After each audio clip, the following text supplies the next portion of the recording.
உலகின் chess grand மாஸ்டரின் தொழிற்சாலையா உருவெடுத்திருக்குது Chennai. 18 வயது நிரம்பிய சென்னையை சேர்ந்த இளைஞர் குகேஷ் கருப்பு காயுடனும், 22 வயது நிரம்பிய சீனாவை சேர்ந்த ட்விங்க்லிரன் வெள்ளை காய்களுடனும் சிங்கப்பூர்ல உலக செஸ் சாம்பியன் போட்டியில விளையாடினாங்க. விளையாட்டு பெரும்பாலும் டிராவை நோக்கி நகர்ந்துட்டே இருந்துச்சு. 55வது நகர்தலின் போது ட்விங்க்லிரன் ரூக்கை F2க்கு நகர்த்தி பெரிய தவற மேற்கொள்றாரு. அதை சரியா பயன்படுத்தி கொண்ட குகேஷ் அடுத்தடுத்த நகர்வுகளை அற்புதமா மேற்கொண்டு ட்விங்க்லிரனை ராஜா மற்றும் சிப்பாயுடன் மட்டும் விளையாடுற நிலைக்கு கொண்டு வராரு.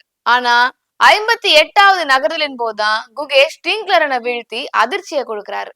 ட்விங்க்லிரனும் தோல்வியை ஒத்துக்கொள்றாரு. இதன் மூலம் 7.5 6.5 அப்படின்ற புள்ளி கணக்குல குகேஷ் சாம்பியன் பட்டம் வெல்றாரு.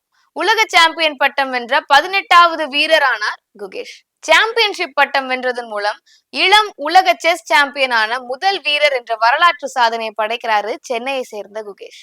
இதுக்கு முன்னாடி ரஷ்யாவோட கேரி காஸ்பரோவ் 22 வயதுல பட்டம் வென்றதே சாதனையா இருந்துச்சு. உலக செஸ் சாம்பியன்ஷிப் பட்டம் பெற்றுள்ள 2வது இந்திய வீரர் அப்படின்ற பெருமையும் குகேஷ் பெற்றிருக்கிறாரு. இதுக்கு முன்னாடி விஸ்வநாத் ஆனந்த் 5 முறை உலக சாம்பியன்ஷிப் பட்டம் வென்று சாதனை படைச்சிருக்கிறாரு. இந்திய செஸ்ல விஸ்வநாத் ஆனந்துக்கு முன், விஸ்வநாத் ஆனந்துக்கு பின் அப்படின்னு கால வரை எடுத்து பேசுற அளவுக்கு விஸ்வநாத் ஆனந்த் அவர்களின் சாதனையும் அதன் விளைவா இந்திய செஸ் பெற்றிருக்கும் வளர்ச்சின்னே சொல்லலாம். 1988ல இந்தியாவின் முதல் கிராண்ட் மாஸ்டரா விஸ்வநாத் ஆனந்த் ஜொலிக்கிறாரு. அது நடந்து அடுத்த 12 ஆண்டுகள்ல, அதாவது 2000ஆம் ஆண்டு மொத்தம் 5 கிராண்ட் மாஸ்டர்களை இந்தியா பாக்குது. அடுத்த 12 ஆண்டுகள்ல 2012ல இது 29ஆ இருக்குது. 2024ல இது 85ஆ உயருது. தமிழ்நாட்டை சேர்ந்த செஸ் வீரர்கள் இந்திய விளையாட்டின் வளர்ச்சிக்கு பெரும் பங்களிப்பு செய்த பல நம்ப முடியாத செஸ் வீரர்களை தமிழ்நாடு உருவாக்கி இருக்கு. அதுல இந்தியாவின் முதல் சர்வதேச சாம்பியனான மனுவேல் ஆரோன், முதல் பெண் கிராண்ட் மாஸ்டரான சுப்ரான் விஜயலட்சுமி ஆகியோர் அடங்குறாங்க. அதுக்கப்புறம் பிரக்யானந்தா தமிழ்நாட்டின் செஸ் விளையாட்டுக்கு பெருமை சேர்க்க குகேஷ் மூலமா இன்னொரு மகுடத்தை தமிழ்நாடு இந்திய ஒன்றியத்துக்கு வழங்குது. தமிழ் மொழியில சதுரங்கம் அப்படின்னு அழைக்கப்படும் சதுரங்கம் உலகின் பிற பகுதிகளுக்கு பரவி இருக்கிறதுக்கு முன்னாடி தமிழ் நிலங்கள்ல தோன்றி இருக்குது அப்படின்னு சில நம்பிக்கைகள் இருக்கு. தென் தமிழ்நாட்டின் திருவாரூர்ல அமைந்துள்ள சதுரங்க வல்லபநாதர் கோவில்ல விளையாட்டின் உள்ளூர் ஆதாரங்களுக்கு சான்றான் இருக்குது.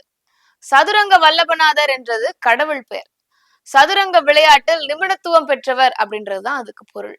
சில புராணங்கள் படி சிவபெருமான் உள்ளூர் மண்ணின் மகளுக்கு எதிரான சதுரங்க விளையாட்டில் வெற்றி பெற்றதன் மூலமா சதுரங்க வல்லபநாதர் அப்படின்ற பெயர் வந்துச்சு அப்படின்னு சொல்றாங்க. ராஜேஸ்வரி என்று அழைக்கப்படும் இளவரசி அவர் பார்வதி தேவியின் அவதாரம் அப்படின்னு நம்பப்படுது.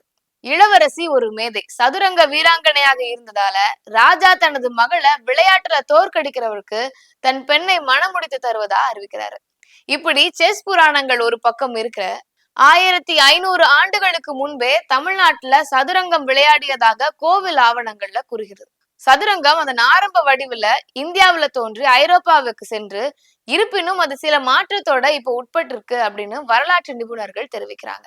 இப்படி செஸ் விளையாட்டின் தாய் மண்ணாகவும் இறை நம்பிக்கையாகவும் நுண்ணறிவு களத்தின் விதை நிலமாகவும் தமிழ்நாடு சதுரங்க ஆட்டத்தின் வாகை சூடி இருக்குது அப்படின்றது பெருமைக்குரிய நிகழ்வா இருக்குது. என்னடா அரசியல் ஆட்டத்துல விளையாட்டு செய்தியெல்லாம் சொல்றோம்னு பாக்குறீங்களா?